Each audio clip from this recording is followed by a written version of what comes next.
कि जब धर्मगुरु राजनीति में हस्तक्षेप करने लगते हैं और राजनेता धर्म में हस्तक्षेप करने लगते हैं, ये दोनों विषयों को बिगाड़ देता है। धर्म गुरुओं को राजनीतिक मुद्दों से अपने आप को दूर रखना चाहिए। राजनीति में धर्म का प्रवेश नहीं होना चाहिए और धर्म में राजनीति का प्रवेश नहीं होना चाहिए। कुछ विषयों को जिस तरीके से एक नाक का सवाल बना दिया जाता है, ईगो पे ले लिया जाता है। और लंबे समय से इच्छा थी कि परिवार के साथ आऊं, अपनी मेरी मदर, सिस्टर, भांजे, भांजियाँ, पूरा परिवार आज दर्शन के लिए यहाँ पर आया। और जिस प्यार से माता रानी ने मुझे बुलाया, क्योंकि लंबे समय से मन में ये भावना थी, पर संजोग देखिए ऐसा कि रोज़गार मेला, इसकी जिम्मेदारी मेरे प्रधानमंत्री के द्वारा हर मंत्री को अलग अलग राज्यों में दी जाती है। और आज सुबह इस जिम्मेदारी का निर्वहन मैंने जम्मू में किया।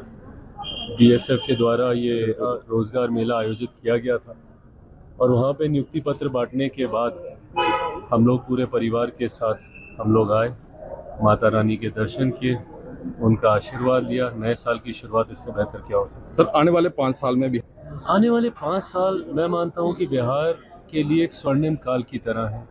ये 5 साल महत्वपूर्ण इसलिए हैं क्योंकि अब केंद्र और राज्य दोनों जगह मजबूत एनडीए की सरकार है और साथ ही में जिस तरीके से मेरे प्रधानमंत्री की प्राथमिकता में बिहार है, ये हम लोगों ने देखा। जिस तरीके से तीसरी बार प्रधानमंत्री बनने के बाद चुनाव से पहले लगभग 11-12 बार मेरे प्रधानमंत्री बिहार गए और हज़ारों करोड़ों की परियोजनाओं को बिहारियों के लिए वे समर्पित करके आए। ये दर्शाता है कि मेरे प्रधानमंत्री की प्राथमिकता में बिहार है और ऐसे में अगले 5 साल उनकी सोच वाला बिहार बने, इस लक्ष्य के साथ हम लोग आगे बढ़ रहे हैं।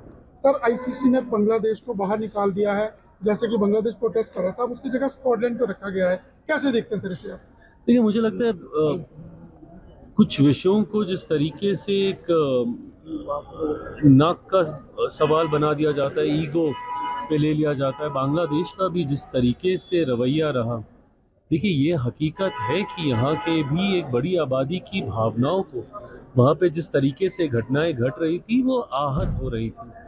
उसके बाद यहाँ पे जिस तरीके से स्वर उठे और उसको लेकर फिर जिस तरीके से बांग्लादेश ने भी रिएक्ट करना शुरू कर दिया, अपने आप को आइसोलेट करना शुरू कर दिया। बहरहाल मुझे लगता है कि आईसीसी बोर्ड पूरी तरीके से सक्षम है सही समय पे सही फैसला लेने के लिए, और ये फैसला लिया गया होगा तो काफ़ी कुछ सोच के ही लिया गया। सर, आप भी सनातन को काफ़ी हद तक मानते हैं, तो स्वामी मुक्तेश्वरानंद को किस नज़रिए से देखते हैं? सारा विवाद कैसे देखते हैं? देखिए, मैं सनातन धर्म को मैं मानता हूँ, मैं खुद बहुत बड़ा आस्तिक हूँ और मैंने हमेशा इस बात को बहुत कैटेगोरिकली कहा है कि जब धर्मगुरु राजनीति में हस्तक्षेप करने लगते हैं और राजनेता धर्म में हस्तक्षेप करने लगते हैं, ये दोनों विषयों को बिगाड़ देता है। धर्म गुरुओं को राजनीतिक मुद्दों से अपने आप को दूर रखना चाहिए। राजनीति में धर्म का प्रवेश नहीं होना चाहिए और धर्म में राजनीति का प्रवेश नहीं होना चाहिए। जब ऐसा होता है तब ऐसी तस्वीरें देखने को मिलती हैं। आज जिस तरीके से उनके पद पर प्रश्न चिन्ह खड़े हो रहे हैं कि क्या वो शंकराचार्य है, नहीं है, मैं नहीं जानता। और ये धर्म से जुड़े हुए लोग ही बता सकते हैं कि क्या ये सही है, नहीं है। एक आयोजन जिसमें स्वाभाविक है, जब इतनी बड़ी आबादी में लोग आते हैं स्नान करने, ये प्रशासन की जिम्मेदारी है कि व्यवस्था नियंत्रित रहे। ऐसे में किसी विषय को लेकर प्रशासन को लगा कि स्थिति बिगड़ सकती है, उनसे आग्रह किया गया। बट हम सब जानते हैं कि वो एक अपनी राजनीतिक सोच से भी आगे बढ़ते हैं और उन्होंने हमेशा सरकार पे भी कटाक्ष करने का काम किया। तो बिना कारण एक धर्म से जुड़ा हुआ विषय राजनीति से प्रेरित हो गया और दोनों तरफ से उसी तरीके की कार्रवाई होती हुई देखी। बहरहाल मुझे लगता है कि ये दोनों चीज़ें, राजनीति और धर्म, दूर रहेंगे तो ऐसे मंजर देखने को नहीं मिलेगा। सर, अंत में जानना चाहिए, ये पूरी तरीके से कांग्रेस का इंटरनल मैटर है। उनके नेता क्यों उनके साथ नहीं आ रहे हैं, ये सवाल कांग्रेस को देना है। बट जब कांग्रेस, राहुल जी वोट चोरी की बात करते हैं, वो भूल जाते हैं कि उनका जनाधार भी चोरी हो रहा है और ये कारण है कि अब उनकी खुद की पार्टी के नेता कार्यकर्ता का विश्वास उन पर से, उनकी पार्टी से उठने लगा है। जिस तरीके से कांग्रेस धीरे धीरे धीरे धीरे सिमटती जा रही है।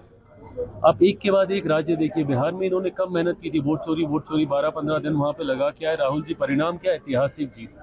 हरियाणा जैसा राज्य जो कोई सोच नहीं रहा था, वो इनके हाथ से निकल गया। महाराष्ट्र में ये लोग ने गठबंधन बनाया सारी विचारधाराओं को ताक पर रखकर, वहां पे क्या परिणाम हुआ? ऐतिहासिक जीत, इंक्लूडिंग बीएमसी के चुनाव में। तो ऐसे में अब ये राहुल जी, उनकी पार्टी, उनके तमाम शीर्ष नेताओं को मंथन करने की जरूरत है कि जनाधार के साथ साथ अब उनके कार्यकर्ताओं का विश्वास भी उनसे उठता जा रहा है। आपके राज्य की खबरें, आपके शहर की खबरें सबसे पहले जानने के लिए देखते रहें अमर उजाला। चैनल को सब्सक्राइब जरूर कर लें और पाएं हर अपडेट।